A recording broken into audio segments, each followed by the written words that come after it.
हर हर महादेव महाराज। आप सभी लोग जानते हो 3 अक्टूबर 2025 यानी कि शुक्रवार को इस आश्विन माह की एकादशी पड़ रही है। तो कान खोल करके सुन लो मेरी जीजी और मेरे जीजाओ, और यह साल सबसे बड़ी एकादशी है। जीवन में कितनी भी समस्या, लक्ष्मी का घर में स्थायी वास नहीं है, तो विशेषकर शुक्रवार की इस एकादशी वाले दिन आपको मात्र 3 तुलसी पत्ते और एक आटे का दीपक वाला उपाय अवश्य करना चाहिए। पापांकुशा एकादशी यह साल में केवल एक बार ही आती है, और यदि इस दिन हम इस छोटे से उपाय को भगवान विष्णु के समक्ष, शिव जी के समक्ष अपनी कामना से करते हैं, तो हमारे जीवन में चल रही सारी परेशानी, सारी बाधा समाप्त होती है। कान खोलकर सुन लो मेरी जीजी और मेरे जीजाओ। सबसे पहले आप इस एकादशी का महत्व जान लो। पापांकुशा एकादशी क्यों, ये तिथि इतनी विशेष मानी जाती है? देखिए महाराज, यदि पापांकुशा एकादशी पर घर की महिला और पुरुष साथ में व्रत रखते हैं, भगवान विष्णु का पूजन विधि करते हैं, तो उनके जीवन में चल रहे सारी समस्या समाप्त होती है। यह व्रत अत्यंत पवित्र माना जाता है। और यह जो 3 अक्टूबर शुक्रवार के दिन पड़ रही है, मात्र 3 तुलसी पत्ते और एक आटे का दीपक, पापांकुशा एकादशी तिथि शुक्रवार के दिन इस उपाय को अवश्य करना चाहिए। देखिए, यह आश्विन माह की पापांकुशा एकादशी है। आप सभी को पता है यह साल में केवल एक बार ही आती है। इस दिन केवल यदि इस एकमात्र उपाय को कर लेते हैं, तो महाराज जो भी हमारे जीवन में जो समस्या चल रही है, धन संपदा में कमी, कार्य में वृद्धि न होना, घर में दुख कष्ट, सारी समस्या समाप्त होती है, क्योंकि यह उपाय एकमात्र आश्विन मास की पापांकुशा एकादशी और विशेषकर एकादशी तिथि पर किया जाता है।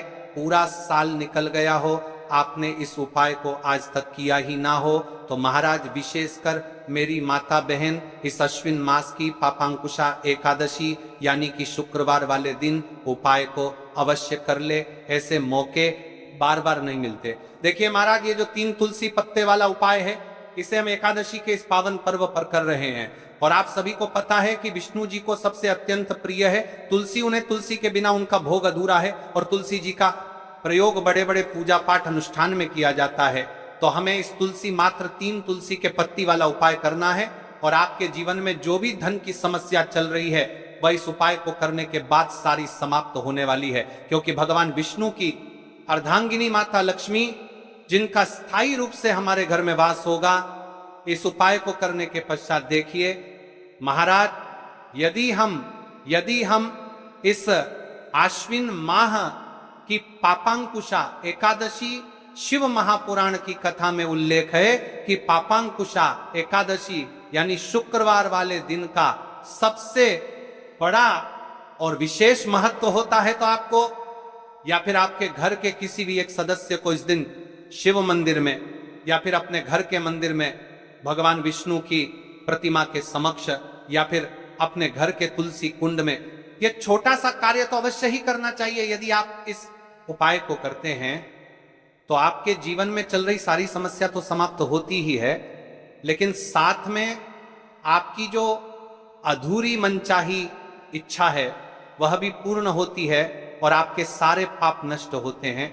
जैसे कि पितृदोष, काल सर्प दोष, वास्तु दोष, उसी प्रकार से हमें मात्र 3 तुलसी पत्ते और एक आटे का दीपक वाला उपाय को करना है। 3 अक्टूबर शुक्रवार, सबसे बड़ा दिन। ऐसे मौके बार बार नहीं मिलते, केवल वर्ष में एक बार ही पापांकुशा एकादशी का मौका मिलता है। देखिए, आज की इस कथा से हम आपको जो उपाय बता रहे हैं, उस उपाय को आपको आश्विन माह की पापांकुशा एकादशी शुक्रवार वाले दिन आपको इस उपाय को अवश्य करना है, क्योंकि यह उपाय केवल विशेष तिथि पर और विशेष पावन पर्व पर ही किए जाते हैं। और देखिए, यदि इस उपाय को आपका घर का कोई एक व्यक्ति भी कर लेता है, तो महाराज जी पूरे घर परिवार में चल रही समस्या साथ में समाप्त होती है। सबसे पहले आपको हम इस उपाय का महत्व बता देते हैं।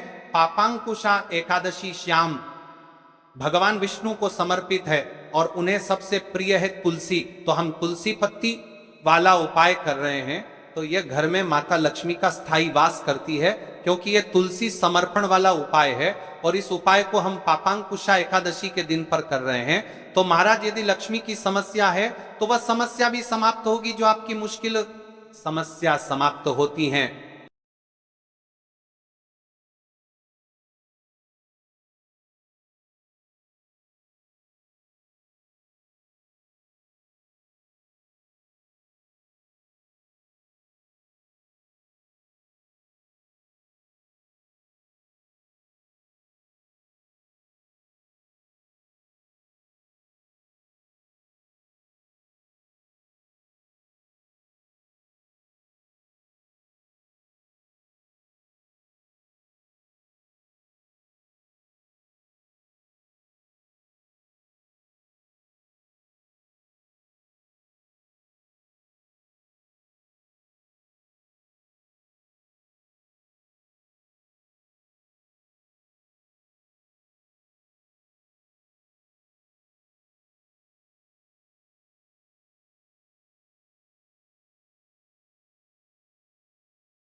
उससे पहले हम बात करेंगे इस उपाय को करने के एक निश्चित समय के बारे में, क्योंकि यह सबसे बड़ी एकादशी है।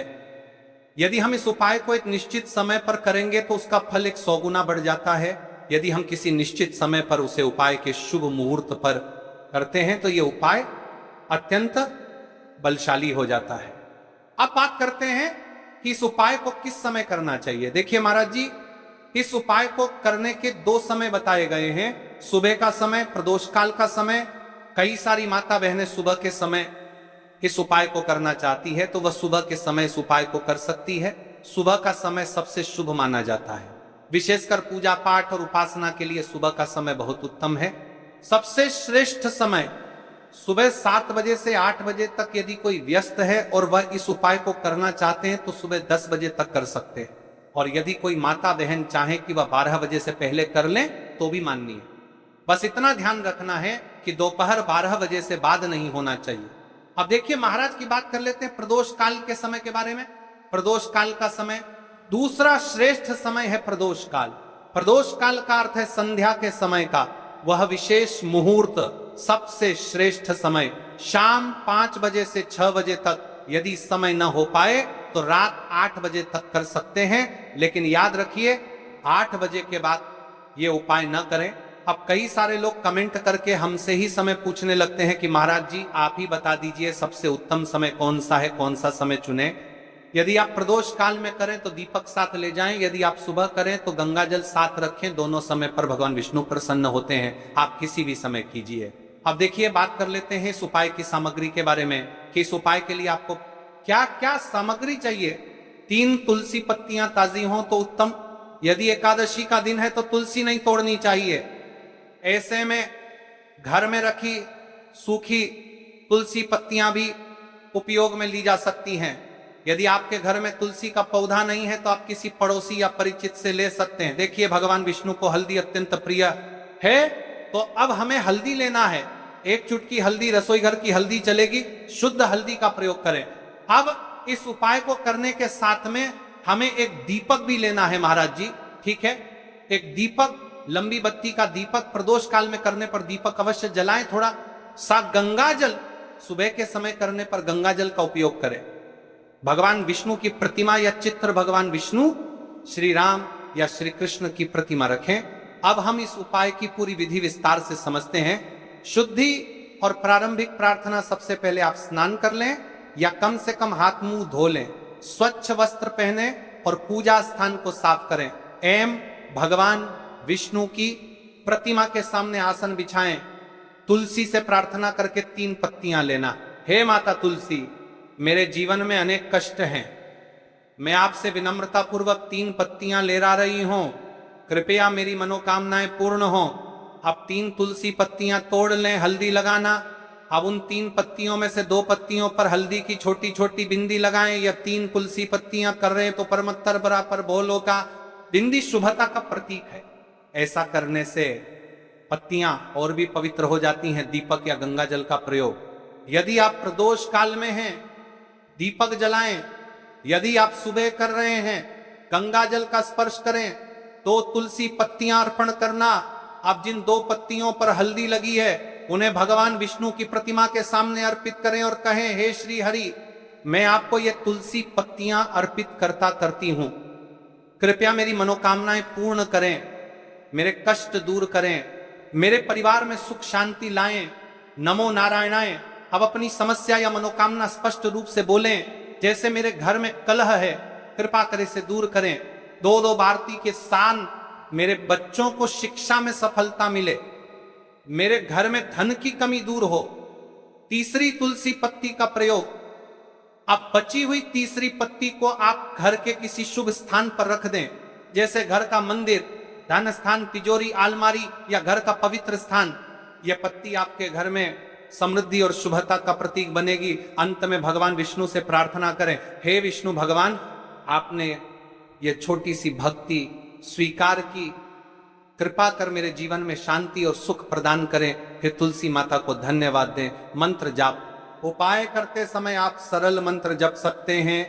नमो नारायणाय 11 बार या श्री विष्णवे नमः 21 बार उपाय करने के बाद का फल। अब देखिए महाराज जी, इस उपाय का फल क्या होता है? घर में शांति बनी रहती है, धन की वृद्धि और आर्थिक स्थिरता आती है, मनोकामनाएं धीरे धीरे पूर्ण होती हैं, परिवार में प्रेम और सौहार्द बढ़ता है, रोग और बाधाएं दूर होती हैं। तो भाइयों और माताओं, ये था 3 तुलसी पत्तियों और हल्दी का उपाय। ये उपाय छोटा है, सरल है, लेकिन इसमें अपार शक्ति छुपी हुई है। श्रद्धा और विश्वास से इसे करें, भगवान विष्णु और तुलसी माता अवश्य प्रसन्न होंगे। देखिए, आपका ये 3 तुलसी पत्ते वाला उपाय तो यहां पर समाप्त हो जाता है। इस उपाय को आपको हमने पूर्ण रूप से आपको अच्छी तरीके से समझा दिया है, किस प्रकार करना है, कैसे करना है, सामग्री कहां से लेनी है। अब सबसे पहले हम एक मुख्य बात कर लेते हैं। देखिए, हम राशि से जुड़ा भाग्य भी बताते हैं और भाग्य में चल रही परेशानियों को भी बताते हैं। तो यदि आपके जीवन में कोई समस्या चल रही है और वह समाप्त नहीं हो पा रही है, तो कमेंट बॉक्स में आप बता सकते हैं। अगली उपाय विधि में हम आपकी समस्या का निवारण भी करेंगे और उसका उपाय भी बताएंगे। तो चलिए आप चलते हैं, हम उसे आटे के दीपक के उपाय की तरफ, जो आपको इस पवित्र एकादशी पर करना है। उससे पहले नए भक्त हो तो चैनल को सब्सक्राइब कर ले। अब घर आकर के आपको छोटा सा कार्य अवश्य करना है। अब भक्तों, केवल मंदिर जाकर उपाय करना पर्याप्त नहीं है, घर लौटकर आपको एक छोटा सा कार्य भी करना होगा। घर में जो भी आपका शिवलिंग है, पिंडी है, या फिर यदि शिवलिंग नहीं है तो आपका छोटा सा मंदिर है, वहां पर जाकर भी आपको जल चढ़ाना है और भगवान को प्रणाम करना है। साथ ही घर के मुख्य द्वार पर एक दीपक प्रज्वलित करना है।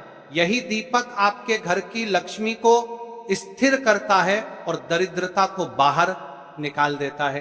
त्र्यंबकम यजामहे सुगंधिम पुष्टिवर्धनम उर्वारुकमिव बंधनान मृत्युर्मुक्षीयमामृतात्। जो भी भक्त इस पावन एकादशी में हल्दी के दीपक का उपाय करता है, उसके जीवन की बड़ी से बड़ी समस्या भी समाप्त हो जाती है। चाहे गृह कलह हो, स्वास्थ्य की परेशानी हो, आर्थिक संकट हो, या मन की बेचैनी, माता दुर्गा उस घर में स्वयं कृपा की वर्षा करती है। अब प्रश्न उठता है कि उपाय की विधि क्या है? आटे का दीपक, हल्दी के साथ गेहूं के आटे से एक छोटा सा दीपक बनाइए, उसमें घी या तेल भरिए, उसमें रुई की बाती रखें। अब उस दीपक में एक चुटकी हल्दी अवश्य डालें। यह सबसे शक्तिशाली विधि मानी गई है। साधारण मिट्टी का दीपक, यदि किसी कारण से आटे का दीपक संभव न हो तो साधारण मिट्टी का दीपक भी ले सकते हैं, उसमें भी एक चुटकी हल्दी डालकर प्रज्वलित कीजिए। इस उपाय को आप कहां कहां पर कर सकते हो? भक्त पूछते हैं, महाराज जी दीपक कहां रखना है? तो सुनिए, आप इस दीपक को मां दुर्गा के समक्ष जला सकते हैं। यदि आपके घर में शिव जी का शिवलिंग है तो वहां भी कर सकते हैं। भगवान विष्णु की प्रतिमा हो तो उनके सामने भी कर सकते हैं।